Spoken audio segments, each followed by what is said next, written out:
Russian President Vladimir Putin has delivered a Cold War-style speech in his State of the Nation address. The relationship between the US and Russia, of course, taking a rather dramatic turn since Donald Trump took office. Syria says one of its military air bases has been attacked. Russia has once again warned the United States not to take military North Korea's nuclear and missile capability has posed the toughest foreign policy dilemma. Hello everyone, we will be doing a simulation to show what the effects of the Tsar Bomb on London will look like, but before that I have just included a short video clip about the history of the Tsar Bomb and explains a bit about the power of the bomb. However, I have included a bit of text at the start of the video that tells you what time the video clip ends, so if you have no interest in watching that video and just want to click to the simulation, feel free to do so and enjoy. It was on this frozen desert island, in the most dangerous period of the Cold War, that the ultimate explosion took place. Novaya Zemlya, in the Arctic Barents Sea, is where the Russians demonstrated their nuclear might, testing bombs of ever-increasing power.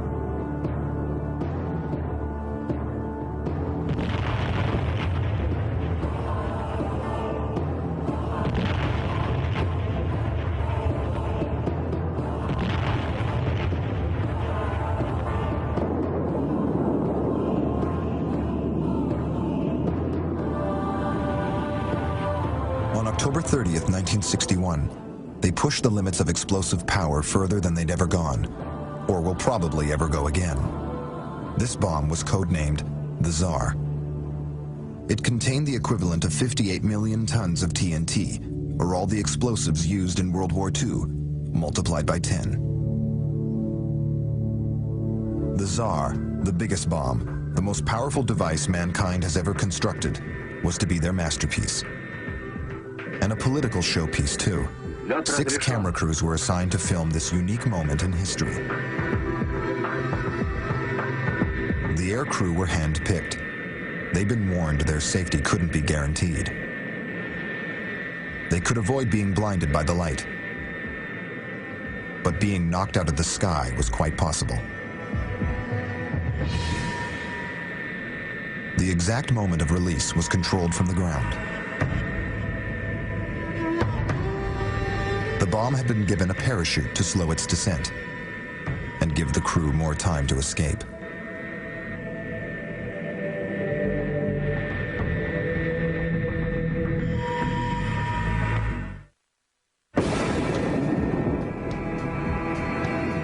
They did escape, but only just. The plume rose right through the cloud layer and kept on rising. It flattened out when the cloud was 40 miles high. The blast wave was still large enough to be measured on its third passage around the world.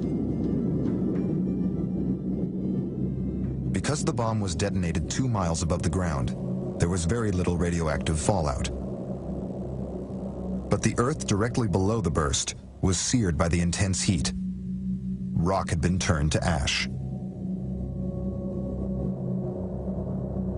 The bomb was 4 times bigger than anything America has ever exploded. Why something so large?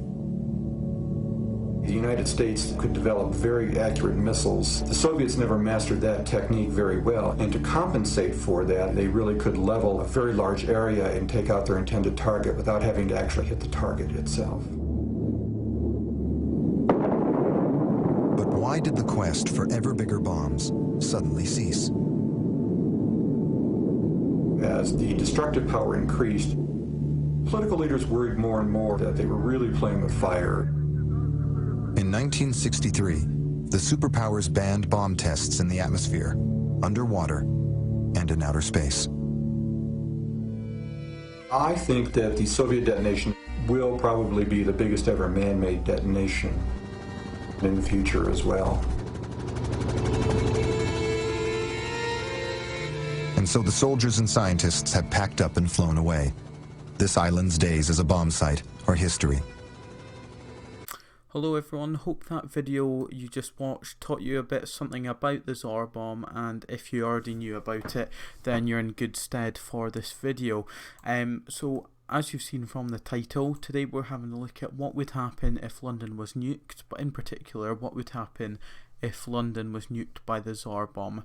Now for this we're using Nuke Map, which quite accurately predicts the effects of a nuclear warhead on a chosen city. With this you can pick any city you want or put it in manually. But today, as I said, we're looking at London, and London plots directly on the Palace of Westminster. So if you know London, that's extremely central to the city. And if I zoom out, for those of you who aren't aware of the geography of London, it's right in the middle. So for this you can select multiple different weapons, but for this video we're looking at the Tsar Bomb.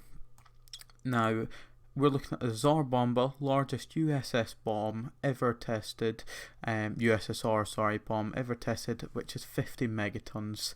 And there you can see Castle Bravo, largest US bomb tested at 15 megatons. So quite a difference with that. So first of all, I'm selecting the 50 megaton version, and for this we're first looking at an airburst thing, and you saw from the video they detonated the Tsar Bomba at 2 miles above the surface. So we'll do the same airburst and radioactive fallout, although with airburst there isn't usually much fallout. So we're having a look at the casualties, and let's just zoom out. If I click detonate here, boom, so that's the warhead detonated, and you can see on the right hand side the estimated fatalities and estimated injuries.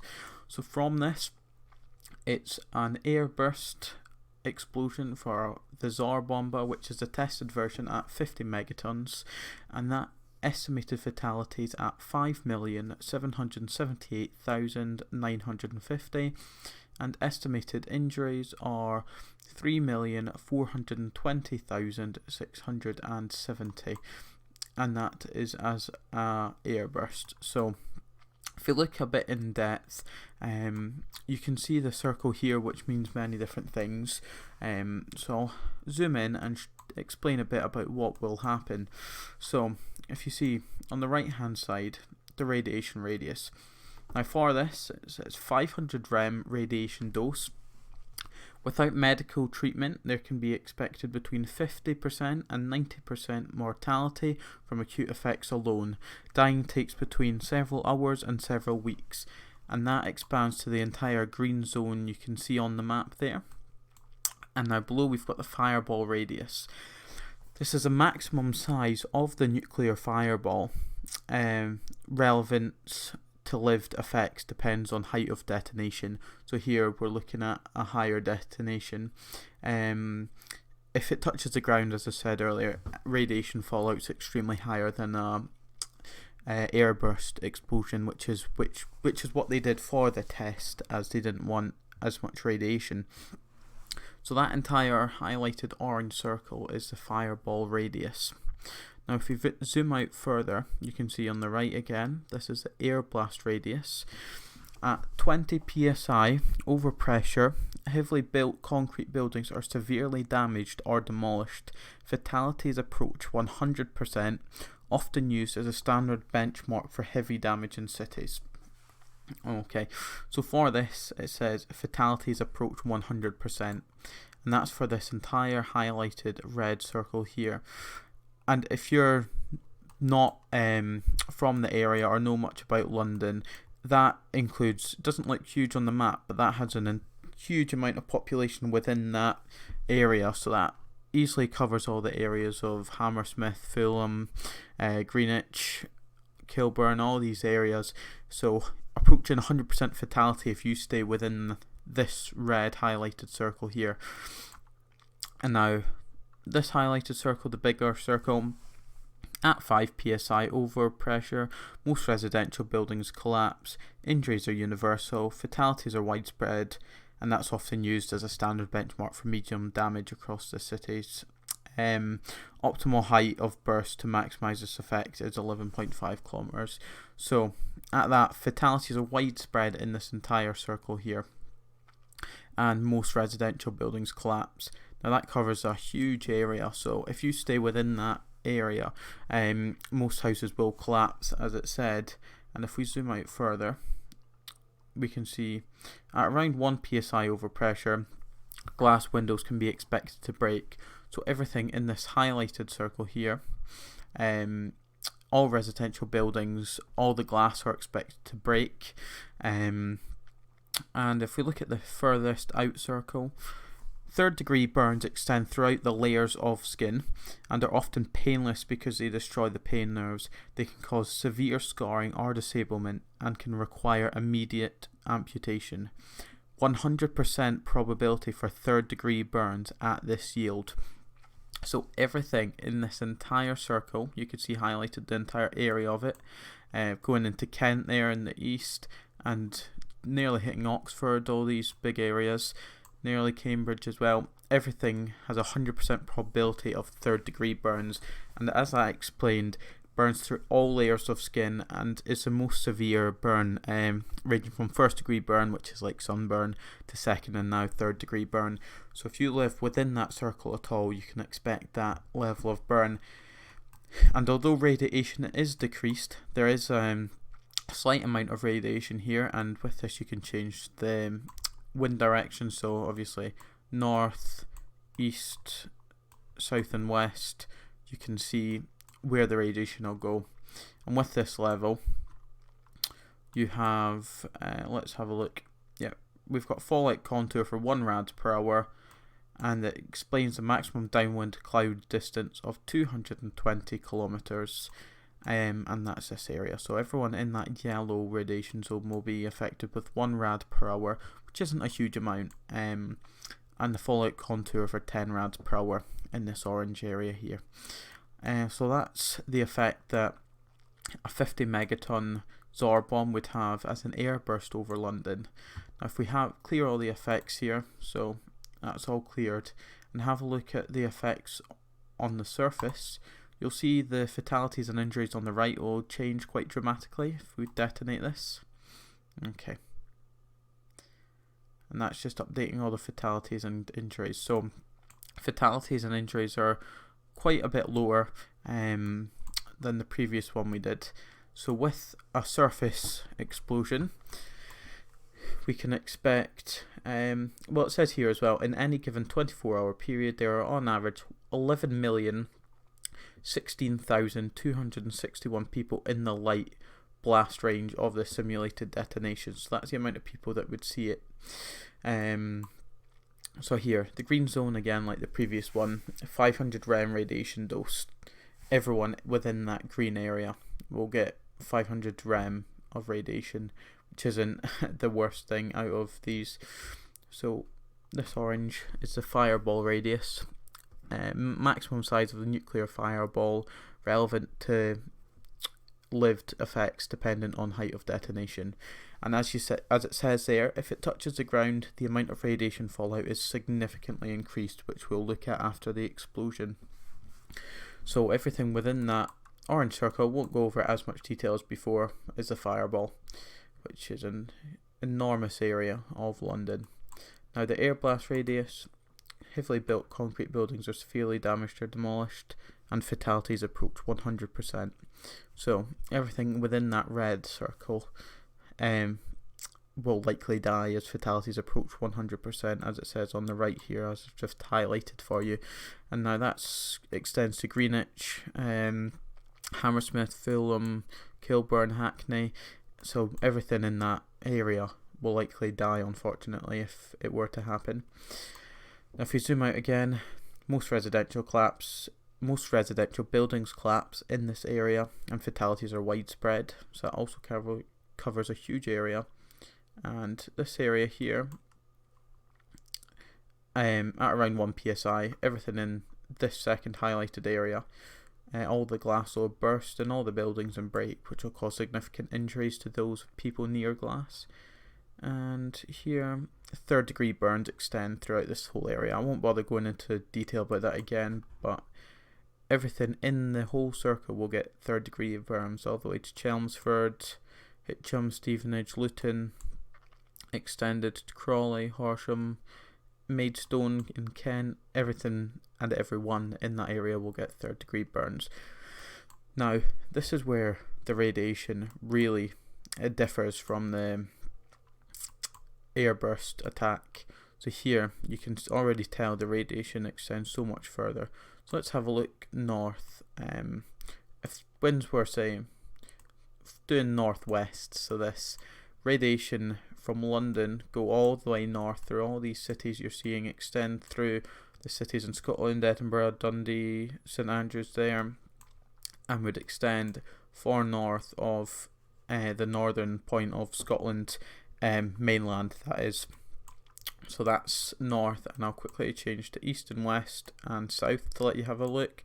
So east, extend all the way to eastern Germany, Dresden, and if we have a look at directly south, goes right the way through France and actually hits the Spanish border right there, goes right over the border there. And if we have a look at west, I know there's not too much west, but well and truly covers Ireland. So either way, the radiation covers a huge area. So for this, we'll have a look at north and Scotland. Okay, so if we have a look at the radiation effects of this, okay, so there's no fallout contour for 1000 rads per hour as this radiation level is too high for this yield, but we do have fallout contour for 100 rads per hour. Now that's everything in the orange will get pumped with 100 rads per hour,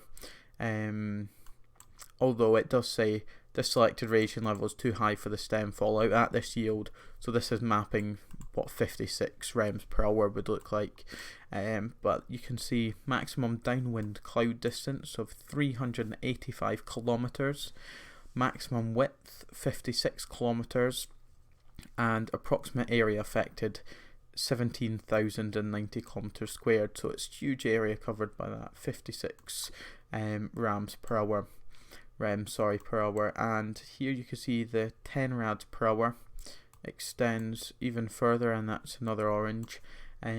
Maximum downward cloud distance is 675 kilometers, a maximum width of 126 kilometers, and approximate area affected 66,380 kilometers. So that also covers a huge area all the way from London all the way north, extending past St Andrews, Arbroath, and going up to Afford there. So that's very far north in Scotland that extends to. And then last is the fallout contour for 1 rads per hour. Extends all the way 964 kilometers with a maximum width of 196 kilometers, and approximate area affected is 147,410 kilometers. So that's a huge area all the way past Kirkwall, some Scottish islands, and completely covers the length of the UK. So that's the radiation fallout of a 50 megaton Tsar Bomba, which is the one that the USSR actually tested. So hopefully you learn something new from this video. If you want us to have a look at your city and the effects of your city, then just comment down below where and what you'd like us to test. If you'd like us to test the detonation of 100 megaton, which is the bomb that they have designed but haven't tested yet, feel free to let us know. So any weapon, any place, just let us know. And if you want us to do any other videos, just comment down below what you'd like. Hope you've enjoyed this video and subscribe for more content like this. Take care.